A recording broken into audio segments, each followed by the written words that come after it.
First Lady Rebecca Akufo-Addo has also been speaking as well.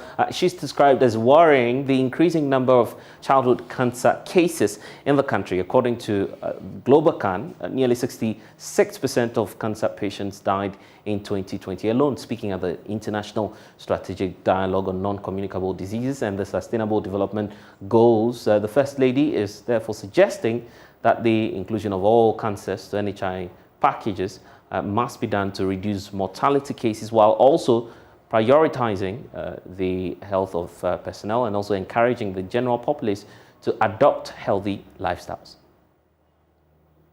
20 non-communicable diseases, NCDs, were responsible for more than 40% of all deaths across the African continent.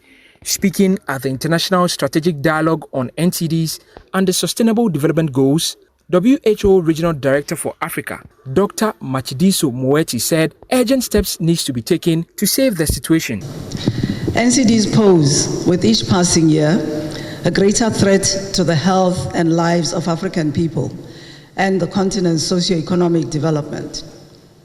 In 1990, NCDs and injuries were responsible for 28%, so just over a quarter, of illness and just over a third of deaths in sub-Saharan Africa.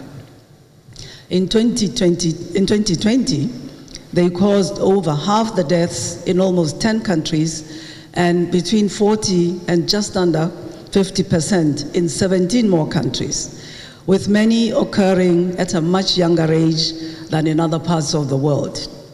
Thus, the region faces a double burden with communicable diseases. Decisive action to address the determinants and the risk factors of NCDs needs to be scaled up and speeded up.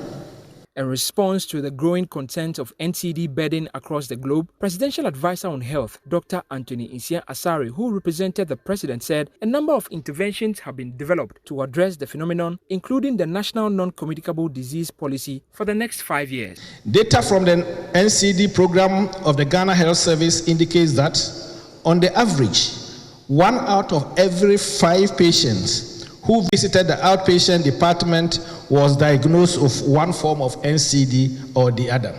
In fact, 16.7% of OPD attendees in 2017 were diagnosed with NCD, and 19.7% in 2021 with hypertension, diabetes mellitus, road traffic accidents, asthma, stroke, depression, breast cancer and cervical cancer, accounting for most recorded NCDs in the last 5 years.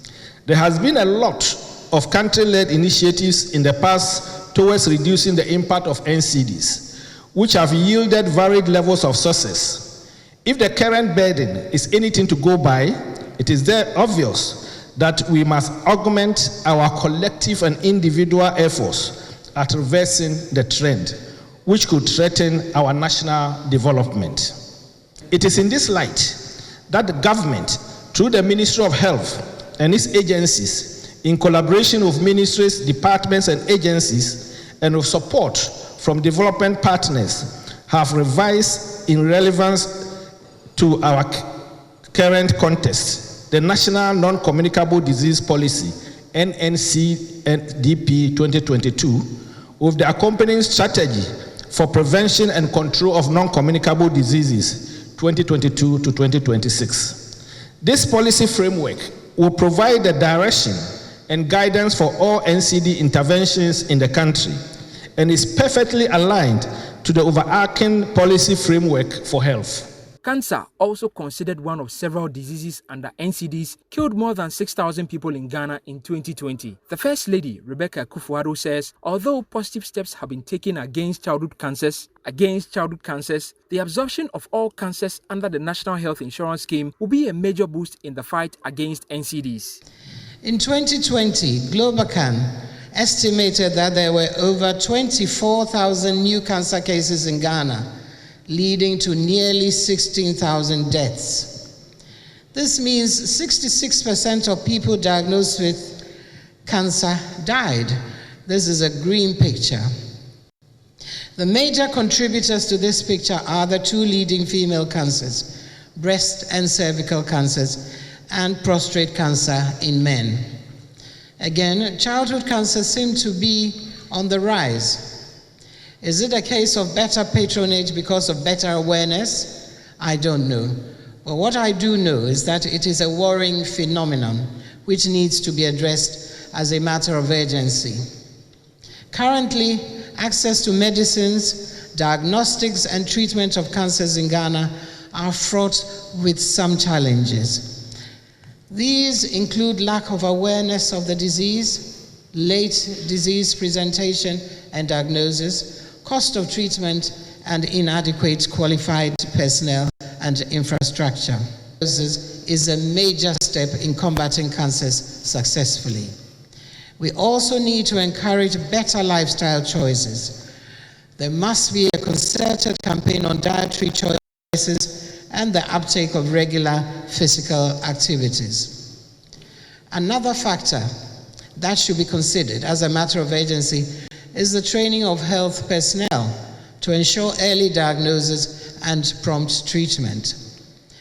For most cancer patients, the cost of treatment is a deterrent to seeking medical help. Recently, our advocacy paid off with the inclusion of 4 childhood cancers to the National Health Insurance Scheme benefits package. Maybe it is time to consider the expansion to include all cancers. This will without doubt change the health-seeking behavior of Ghanaians. Michael Ashale's report for Joy News.